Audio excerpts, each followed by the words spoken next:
Hey Falcons fans, it's Ryan Waters standing here at beautiful Elk Stadium, wrapping up the second home series of the season against the Gresham Greywolves. Now after a sweep of the lefties down in Port Angeles, the Falcons return home to face the Wolves, and because of a bus issue with the Wolves, they had a breakdown in Oregon. The Falcons and Wolves forced to play a doubleheader on June the 9th. Let's take a look at the highlights of games 1 and 2 of the series with the voice of the Falcons, Anthony Fushko. Falcons and Greywolves open their series with a doubleheader. Because of that, the games will be 7 innings instead of the regular 9. Falcons looking to build some momentum after sweeping the lefties on the road. Top of the first, ouch! Brooks is going to plunk Aaron Simpson to start the game. He'll then give up a little blooper to shallow right. Brooks will then get Ross Piscaris to ground into a fielder's choice. That's out number 1. He strikes out Connor Bach swinging. That's out number 2. And then he catches Tyler Parker looking to get out of the inning. Top of the second inning, there's Jacob Sniffen. He cracks a double off the wall with 1 out. Daniels in to field it. Brooks then counters by striking out second baseman Matt Carrig. And then he whips a fastball right past Cole Weaver for his 4th strikeout. Bottom of the second, it's Braden Bond with the big righty on the bump for Gresham. And he looks good early, and he pulls a string on Matt Scheffler. That's out number 1. Loses control in a second pitch and hits Davis to Dosachuk in the thigh. The catcher Chris Deal steps up and then smacks a ball into the gap, moves to Dosachuk to second. Matt Volsky, the third baseman, deflects a pitch off the plate, and the Greywolves finish out the play. However, Falcons coach Brian Donahue says, no, go consult your umpires. So the umps have a conference, they talk it over, and they decide the ball was foul. Second chance to drive in a run, Volsky, not disappointing. He drives the ball right up the gut, which brings Tadosachuk in to score. Then with runners on the corners, DJ Daniels decides to test the defense with a bunt. Bonner picks up the ball and rifles it over to first for a play almost too close to call. You be the judge. Top of the third inning, Brooks is rolling and looking to hold on to his slender 1-0 lead. Aaron Simpson's going to hit a grounder to short, but Taylor Wright can only knock the ball down. He's not happy with himself. Zach Chen then lays down the sacrifice bunt, and Matt Volsky almost collides with Brooks as he collects the out. Matt gives him a playful smack after, and they laugh about it. Piscaris then hits an identical grounder to right, but this time it squeaks through. Daniels then barehands the ball and makes a nice throw to the plate, but the ball pops out of Chris Deal's glove, and Simpson scores, tying the game at 1. The Greywolves keep rolling. Bach slips a single through the infield. Parker then hits a fly ball to deep left center, scoring Piscaris.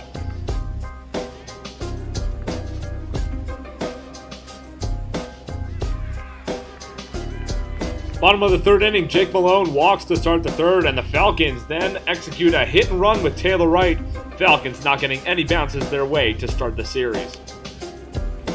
Top of the fourth, James Brooks determined to keep his team in the game. After walking the leadoff batter, Brooks then fans Cole Weaver, and then tells Aaron Simpson to have a seat. That's his 6th strikeout in 4 innings. Portland's Chris Arpan, he gets the Falcons rolling with a little liner over the shortstop's head. Matt Volsky then steps up and he hits a blooper to right. The ball looks like it's going to drop, but out of nowhere, Tyler Parker comes sliding to make the catch. Top of the 5th inning, Brooks rolling along. He strikes out Piscaris to start the frame. Brooks looking like Picasso on the mound. He paints the outside corner to punch out Bach. Parker then hits a grounder to Taylor Wright, who makes a nice sliding catch, but his throw is off and Alex McGarry unable to bring it down.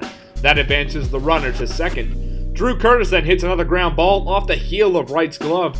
Parker takes a wide turn around third and Wright throws over, but Matt Volsky isn't at the bag, and the ball rolls over to the fence, which scores Parker. Sniffen then hits another ball to short and Wright makes the play, but the damage is done. It was a day to forget by Wright, who had 4 errors in the game, and he slams his glove down in frustration. Top of the 6th inning, Brooks takes the game into his own hands. He finished the game with 2 earned runs and a mammoth 11 strikeouts. Brooks finishes off the inning by flashing the leather and snatching that ball right out of midair. Bottom of the 6th inning, the Falcons were knocking on the door, but the Greywolves infield snuffed out any hope of a comeback with a nifty 4-6-3 double play. Top of the 7th, not to be outdone, Matt Volsky says, "Anything you can do, I can do better." And he goes around the horn for the 5-4-3 double play. But the game would go to the Greywolves, who capitalized on the Falcons' mistakes to take Game 1 of the doubleheader by a score of 3-1. There's Falcons head coach Brian Donahue trying to rally his troops. The Falcons had a rough go in the first game of the doubleheader and are looking to bounce back strong in game number 2. Anthony Garcia, the big righty on the mound for the Falcons, he would be tested early. Aaron Simpson gets a hold of the ball, but Davis Tedosachuk is there for the over-the-shoulder catch. Garcia then fools Chan with a slider. Tyler Parker comes up and he hits a moonshot all the way down the left field line. The ball creeps around the foul pole and lands in the Little League field. It's a solo home run. Garcia then blows a pitch past Connor Bach. Bottom of the first, Matt Volsky with a lineup promotion. He'll now be the leadoff man after a solid performance in Game 1. Ryan Ward then strikes out Jake Malone, but bounces the ball into the backstop, which advances Volsky to second. Ward then freezes Taylor Wright for out number 2, but skips a ball past the catcher, which moves Volsky to third. Alex McGarry, the lefty, hits a chopper past Ward's outstretched arm, but Chan guns him out at first to end the Falcons' threat. Top of the second, Drew Curtis opens up the second with a scorcher down the line. Daniel Prewin comes up gunning and delivers a perfect throw to Taylor Wright just late, at least in the umpire's eyes. Jacob Sniffen hits a line drive to center, and Tedosachuk is ready with a hard throw. Garcia then gets Ryan Nova swinging for out number 2. Garcia then gets Matt Carey to bounce the ball to first, but Alex McGarry gets handcuffed by the hop. Carey tries for 2, and Josh Glenn airmails his throw, but Gurnick soars through the air to pull the ball down. Jake Cosgrove then steps up and lines a comebacker past Garcia to drive in both Curtis and Gehrig. Connor Gurnick finishes off the inning throwing out the runner at first. The Greywolves lead 3-0. Defensive miscues prove costly in the doubleheader for the Falcons. Bottom of the second, Ward settled in with the early lead. He gets Chris Arpan swinging, then he quickly catches Connor Gurnick leaning for the second out. Josh Glenn, the new catcher, sneaks a single into right. Daniel Prewin not far behind, he draws a walk. But Tedosachuk is caught looking and Ward strikes up the side, Davis whacking his bat on the ground in frustration. Top of the third, Taylor Wright's tough defensive evening continues into the second game of the doubleheader. The bouncing ball pops off the heel of his glove and goes high into the air. Then Tyler Parker hits the gap in left center, which scores Chan. Garcia bears down, strikes out Connor Bach. And then Connor Gurnick uses his body to knock the ball down and record the second out. Garcia then gets Jacob Sniffen to hit a slow ground ball, but Taylor Wright bobbles the transfer and loses the handle. That scores Parker. Garcia corrals the comebacker and runs it over to first, where he flips it to Alex McGarry to end the inning. Falcons down 5-0. Bottom of the third, Falcons hoping Matt Volsky can spark another rally. Volsky's impressive night at the plate continues. He hits another single right up the gut. Coach Brian Donahue pinch hits Bo Micklejohn for Jake Malone, and Bo takes the Greywolves by surprise by laying down a choppy bunt. Nat pushed the runners at first and second. Taylor Wright steps up to the plate looking to help his team and smacks a double down the right field line. That scores Volsky. Top of the fourth inning, Coach Brian Donahue decides to switch Volsky to short and move Wright to third, but Matt Carey puts the ball out of reach to start the inning. That was the end of Garcia's night, and Chase Wigger comes in relief. He starts by getting Jake Cosgrove to ground out to Volsky, who closes out the inning. Bottom of the fourth inning, DJ Daniels gets a pinch hit single right up the middle. He then takes off for second, jarring the ball loose with a hard slide. He's safe. But Ward was firing on all cylinders, crossing up Volsky to strand Daniels at third. Top of the fifth, Wigger gets Parker to chase a breaking ball low in the zone for out number 1.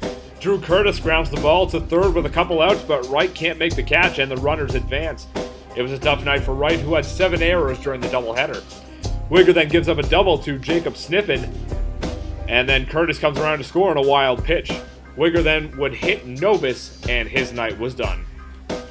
Bottom of the fifth, despite his defensive woes, Taylor Wright had a good night at the plate, reaching first after getting hit by a wild pitch. Falcons coach then calls for another hit and run, and this one is successful. Runners on first and second. Ryan Ward's night ends, and Dakota Windell comes on in relief, and he gets Connor Gurnick to pop up to end the Falcons' rally before it really begins. Top of the sixth inning, Connor Runnels gets the Falcons through 6, striking out Connor Bach to end the inning. Bottom of the sixth, the Falcons in desperate need of a rally. Josh Glenn gets the inning started with a single. Daniel Prewin then hits a bouncer up the middle and hustles to beat the throw out and break up the double play. Prewin then advanced to second on a passed ball, and Matt Volsky cracks yet another liner up the middle. That scores Daniel Prewin. Volsky then takes off for second, but Jake Cosgrove guns him out to end the inning, and the Falcons hopes at victory.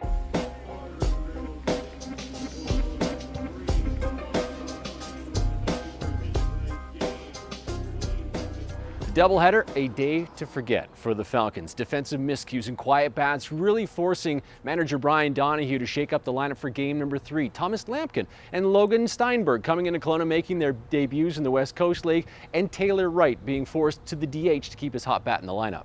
It's Anthony Fusco live from a cloudy Elk Stadium as the Falcons look to avoid the sweep in their final game of their series with the Greywolves. Coach Donahue decided to place Taylor Wright in the DH spot to leverage his hot bat. Starting tonight, Canadian lefty Braden Toika makes his first start of the season. Top of the first, Toika freezes Aaron Simpson with some inside heat to start the ball game, then drops a breaking ball at Zach Chan's knees for the second out of the inning. Toika tries to sneak a fastball past Ross Piscarich, who puts the ball to left for a single. The Falcons then shift the D to take away left field. Tyler Parker makes them pay. Takes Toika for a ride to right field. Piscarich makes it all the way around from first, and Parker slides in for a triple. The Greywolves then tack on another run when Jacob Sniffen sneaks a grounder through the infield to cash in Parker.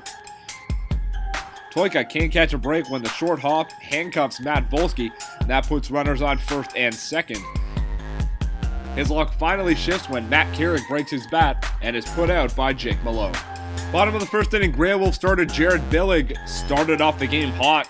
Taylor Wright, the lefty, was determined to make an impact at the plate, and he takes a walk in his first at-bat. Top of the second, Toika's pitches were sharp early. He freezes another batter for K number 3. Aaron Simpson then draws a walk with 2 outs, and then takes second on a wide throw from Josh Glenn, the catcher. Toika then walks Chan to put runners on first and second, and then he advances the runners on a passed ball. Josh Glenn can't corral the pitch in the dirt, and Simpson comes in to score, puts the Greywolves up 3-0. Ross Piscarich almost scores Chan with a comebacker up the middle, but Toika all over it and throws him out to end the frame. Top of the third, Tyler Parker hits a ground ball to Jake Malone, who slides, rolls, and sits Parker down with a nice throw to first. Take the fist bump, Jake. Toika then fools Sniffen with another breaking ball at the knees, keeping the deficit at 3. Jared Billig reacts quickly to a line drive from Connor Gurnick and calmly flips the ball over to first to end the inning. Top of the fourth, Ryan Novus takes Toika's heater to opposite field, then turns on the Jets to beat out the throw to third for the second triple of the game. The next batter, Jake Cosgrove, smacks a liner to Connor Gurnick at third, who knocks it down. Can't get the throw off, though. Aaron Simpson steps up and sends a little looper over the head of Matt Volsky's outstretched glove. That scores Novus. DJ Daniels charges the ball and sends it soaring over third. That puts runners at second and third. Toika bears down and gets Piscarich to ground out to Volsky to end the inning. Top of the fifth, Cal Hinkie comes out of the bullpen to relieve Braden Toika. The righty, throwing heat from the start, he punches out Jacob Sniffen. Hinkie retired 3 in a row to end the inning. Bottom of the fifth, the Falcons' bats have come alive. Jake Malone draws a walk, then Connor Gurnick gets a hold of a ball, sends it to left center, and the 2 speedsters were off to the races. Malone scores from first, and Gurnick strolls into second with plenty of time to spare. And the Falcons were just getting started. Logan Steinberg gets an RBI in his first game of the season with a line drive just out of the reach of Carrick. Gurnick scores from second, and that cuts the Greywolves' lead to 2 runs. Matt Volsky gets in on the action with a bloop single down the left field line. Coach Donahue decides to pull left-handed hitter DJ Daniels in favor of the righty Thomas Lampkin. Lampkin hits the ball in the shallow center, and that drops and scoots past Aaron Simpson. Steinberg scores, and Volsky advances to third on the mistake. That'd be the end of Billings night, who had been pitching a no-hitter into the 5th inning. Robert Reeser comes in relief. Taylor Wright steps in with the tying run in scoring position and sends a slow roller to short, and then runs hard for an infield single. That scores Volsky, and we tie the game 4-4. Alex McGarry then puts the Falcons ahead for the first time in the series, capping off a 5-run 5th with a fielder's choice. Top of the 6th inning, Hinkie keeps rolling. He handcuffs Ryan Novus for the easy 6-3 putout. Cosgrove then hits a ground ball up the middle, but Jake Malone makes the backhand stab and throws off balance to Logan Steinberg at first, and that'll keep the bases empty. Bottom of the 6th, the rain is starting to come down. Jake Malone doesn't mind. He makes it rain himself. He takes Jacob Sniffen deep to left. It's the 3rd triple of the ballgame. Top of the 7th with the slimmest of leads, Hinkie kept the Greywolves at bay and he strikes out the side. The Greywolves were chasing Hinkie all night, but no one could catch up with his fastball. Top of the 8th, as the skies clear over Kelowna, the Falcons look to close out the game. Hinkie pitched 4 innings of 1-hit ball with 6 strikeouts and no walks. Not to be outdone, Robert Reeser was hot over 3 innings of work. Coach Donahue with some 9th inning subs. The big righty Braden Price comes in for the save. Daniel Prewin replaces Alex McGarry in left. Things get off to a bad start when Price walks Curtis to begin the frame. Price then settles the crowd by striking out Aaron Simpson for the first out, but the fans' heart rates go right back up when he plunks Zach Chan in the hand. With the tying run in scoring position, Ross Piscarich sends a hard-hit ball past Matt Volsky into left. Daniel Prewin charges the ball as the runner rounds third, and he throws an absolute bomb to Chris Deal. The crowd goes wild as the Falcons maintain their one-run lead. The defensive subs were paying off for Coach Donahue and the boys. Price then wraps up the game by getting Tyler Parker to ground out to Matt Volsky, and that will do it.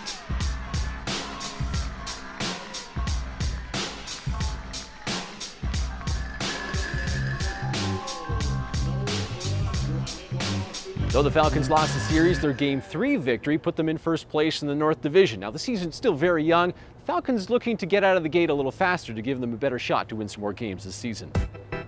The Falcons' pitching was consistent throughout the series, but defensive miscues cost the team in both games of the doubleheader. James Brooks had a strong outing, but the ball was not bouncing his way in the field. The next batter hits a slow grounder to second that sneaks under Connor Gurnick's glove, moving the lead runner to third. Brooks forces a high pop fly that could have been the final out of the inning, but instead the Greywolves take the lead and never look back. Anthony Garcia was on the hill for Game 2, and he met the same fate as Brooks. After giving up a solo shot in the first, Garcia looks to be in control with 2 outs in the second, but Alex McGarry can't make the scoop, and Connor Gurnick takes a glance at the lead runner instead of tossing the ball to first, and the inning continues. Falcons catcher Josh Glenn blocks a ball in the dirt, but airmails his throw to second. Connor Gurnick leaps and makes a miraculous catch, and in slow motion you can see he's able to apply the tag as the runner slides over the base, but there's no video replay in the West Coast League and the runner is called safe. The Greywolves once again take advantage of the extra chance and put the game out of reach early.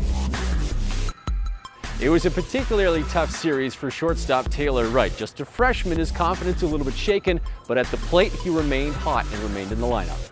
The Falcons try a hit and run in the third, and Wright hits a line drive up the middle that would have been a single if not for the shortstop covering the steal.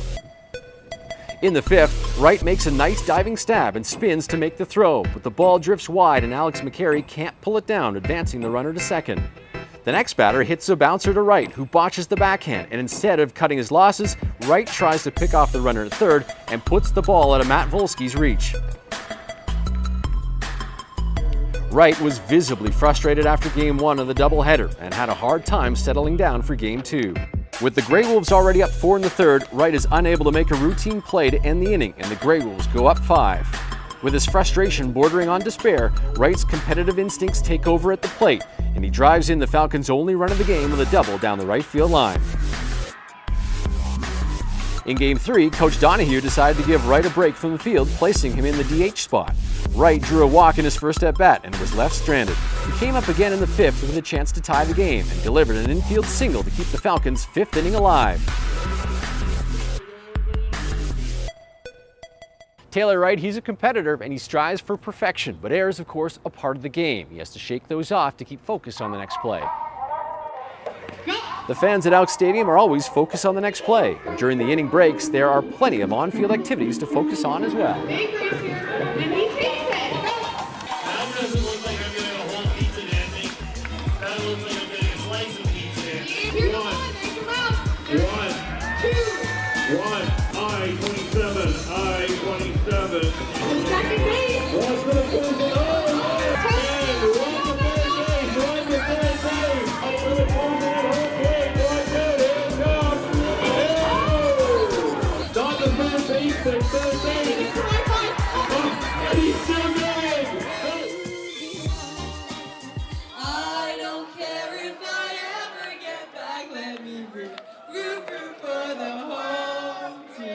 If they don't win, it's a shame.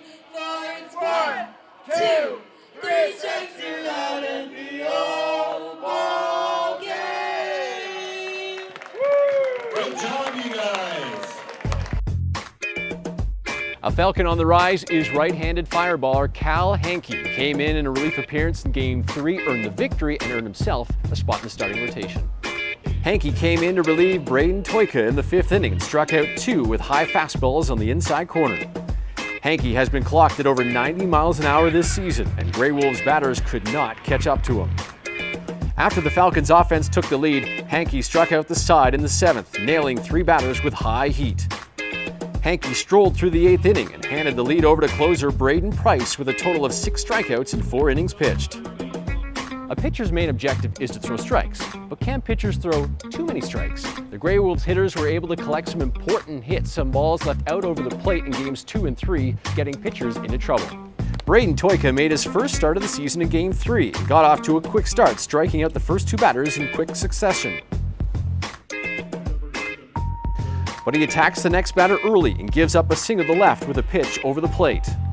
Then up 0-2 in the count, Toika hangs a breaking ball in the zone for an RBI single. Anthony Garcia has the highest strike percentage and the fewest walks per 9 on the Falcons, but he isn't missing a lot of bats and is relying on his defense to record outs. When Garcia is at his best, he is getting batters to swing at borderline strikes, which often results in poor contact. Most of his strikeouts occur in pitcher's counts, when he's able to put movement on the ball outside the zone and gets batters chasing. But when the batters are expecting a strike, Garcia has been prone to the long ball, giving up 3 already this season. Garcia is rarely phased on the mound, but can even make batters miss in the zone with off-speed pitches. He is good at changing speeds to keep batters off balance and will work the outside corner to both left and right-handed batters. But sometimes there can be too much of a good thing, and when batters start sitting on pitches in the strike zone, it's hard to keep them off the base path. The West Coast League season begins before school collegiate playoffs end down south. That's why Falcons players are still making their debuts this late into the season. Josh Glenn started off his season with a single to the opposite field in Game 1 of the doubleheader, then pulled a ball to left for a second base hit in Game 2. Alex McCary played first base and grabbed a hit in his first home game. Connor Runnels made a relief appearance in the 6th inning of Game 2, got out of trouble with a strikeout to end the inning. Logan Steinberg joined the team just in time for Game 3 and made an impact, driving in a run and scoring the go-ahead run to put the Falcons on top for good. The Falcons are at their best offensively playing small ball. In the 5th inning of Game 3, they manufactured 5 runs on 5 hits, moving base runners around the bases in a timely manner. The Falcons manufactured an early lead in Game 1. After Tadasachuk was hit by a pitch, Chris Deal advances him to second with a single. Then Matt Volsky drives home the run with another single up the middle. DJ Daniels is almost able to drive home another run with a safety squeeze, but the umpire calls him out at first in a play almost too close to call. In the 5th inning of Game 3, everything came together for the team, and they strung together multiple hits and took extra bases with aggressive running. They sprayed the ball all over the field, putting the Greywolves' defense off balance. Players hustled out each play and made smart decisions on the bases, and outs were made productive with hard slides and good communication with base coaches. Matt Volsky improved his batting average, leading the team in hits and RBIs during the series, and continues to be reliable on the left side of the infield. Volsky grinded out some good at-bats in the series. After fouling off some pitches with a full count, Volsky lines a ball up the middle to start the scoring for the Falcons. Then he draws a walk after battling through another full count. In the 3rd, Volsky attacks a pitch early in the count for another single. Then he does the same thing in the 6th, this time driving in a run.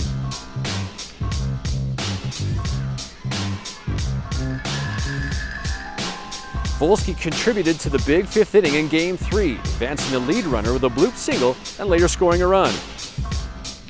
He was consistent on defense, setting up a nice 5-4-3 double play in the 3rd and held it together at shortstop later in the series to help bring the Falcons their victory.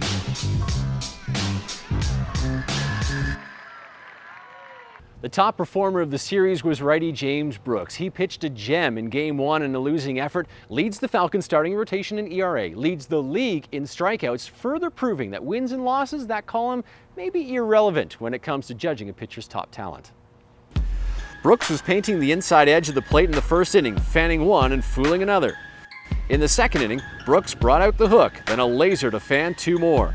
He was working the inside of the zone for strikeouts more often than in his first start and used all of his pitches to get men out. But outside pitches to righties is where he makes batters miss most consistently. Against lefties, Brooks uses late movement on his pitches to scrape the outside of the zone and catch batters looking. With a Ks per 9 of 12.88, Brooks will be catching some eyes if he can keep this momentum going throughout the season. The hustler of the series goes to second baseman Jake Malone, whose quick feet was able to get him into the right positions all series long. Malone started the series off by charging a ground ball and quickly transitioning to his feet to get the lead runner at second. Malone had a breakthrough in Game 3, making a nice stab to save an errant throw from Josh Glenn, then tracking a bouncing ball past the bag, where he slides, sets his feet, and throws to first on time. In the fifth, Malone started off the Falcons' rally with a walk, then speeds all the way home from first when Connor Gurnick hits a ball to the left field gap. Malone kept his great defense going with a nice off-balance throw in the sixth, then stepped up to the plate in the bottom half and legged out a triple after rocketing a ball off the left field fence. The Falcons will now go back out on the road and face the Cowlitz Black Bears for a 3-game series, looking to hold on to the top spot in the North Division, but the season's still so young and that field is jam-packed. Every game, though, so important for our boys. Hope you follow us all season long. I'm Ryan Waters. Enjoy the top 5 plays of the week.